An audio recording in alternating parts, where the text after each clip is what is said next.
Welcome back to FilMyWatchlist. My name is Richard Keeney. Comedy is simultaneously one of the most prevalent film genres whilst also being the hardest to perfect. Every month brings a new load of studio comedy releases to the fore, leaving a number of well-written, brilliantly performed and hilarious smaller productions to be buried in their wake.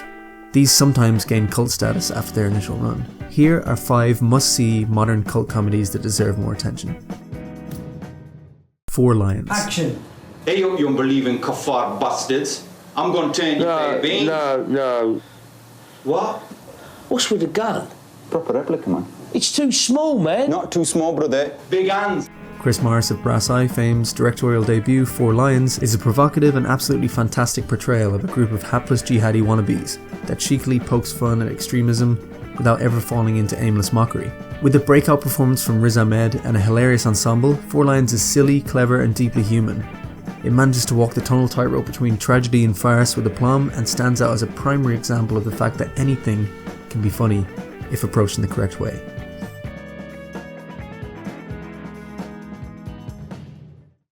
What We Do in the Shadows.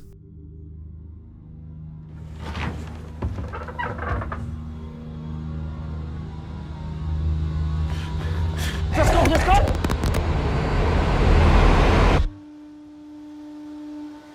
It's been like this the whole time, Deacon, on dishes, and it still hasn't moved in 5 years. You're a cool guy, but you're not pulling your weight in the flat. Oh, I'm glad to hear that I'm cool. No, that's not the point, though. Yeah, You're missing no, I the know. point. Not a I know. flat meeting about how cool you are. From Taika Waititi, the director best known for Thor Ragnarok and Hunt for the Wilder People, What We Do in the Shadows is a gleefully silly mockumentary that takes a look at the day-to-day grievances of a bunch of flatmates in Wellington, New Zealand, who just so happen to be vampires. With co-director Jermaine Clement and supporting actor Rhys Darby, aka Jermaine and Murray from The Flight of the Conchords, making hilarious appearances alongside Waititi and a brilliant supporting cast, What We Do in the Shadows is an uproarious, fresh and hysterically funny take on the seemingly tired vampire genre.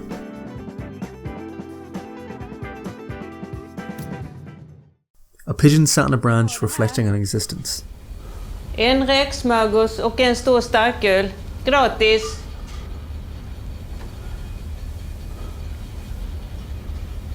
Jag kan ta ölen. Ja, varsågod. The third in a trilogy of films unlike any other, Swedish auteur Roy Andersson's idiosyncratic, precisely staged exercise in absurdity is an acquired taste, but if you have the patience, its weirdness is hysterically funny and rewarding. With originality in spades and no rulebook in sight, A Pigeon Sat on a Branch Reflecting on Existence is refreshing, unexpected filmmaking that bridges the language barrier so prevalent in comedy. Its predecessors, Sounds from the Second Floor and You the Living, are just as essential viewing. The Guard. Sergeant Jerry Boyle, cop shop. Oh, was it a sheep or something? It was a lamb. I mean, what would its parents think? I've got some information about that murder last night. What murder? How many murders have you had in the last 24 hours? Well, that's for us to know and you to find out. For those who didn't know, director and playwright extraordinaire Mark McDonagh has a similarly talented brother, John Michael McDonagh. His debut, The Guard, is a hilarious crime caper with an incredibly astute central performance by the great Brendan Gleeson.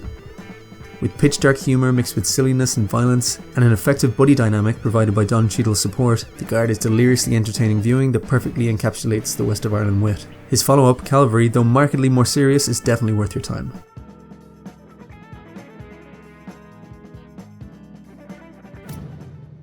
Black Dynamite. You suckers gather round. There's a brand new movie coming to town. So get on up and check the scene of the smoothest, baddest mother to ever hit the big screen. Main man, Black Dynamite. He's super cool and he know kung fu. Drives a $5,000 car and wears a $100 suit. You're so righteous. This is also true.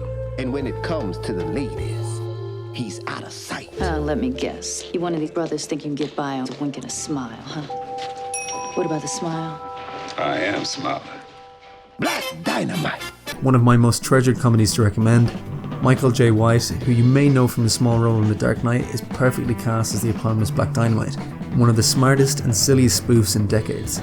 Both a pitch-perfect piss take of blaxploitation and a hilarious meta-narrative of low-budget cinema, Black Dynamite is inventive, ridiculous and fantastically well written. With a Western spin-off / sequel in the works, do yourself a favour and check out Black Dynamite as soon as possible. What are some underappreciated comedies that you think deserve more attention? If you would like to support the channel, FilMyWatchlist now has a Patreon account. You can find it by clicking on the link below. If you enjoyed the video, consider subscribing for more movie lists and reviews. Thanks very much for watching.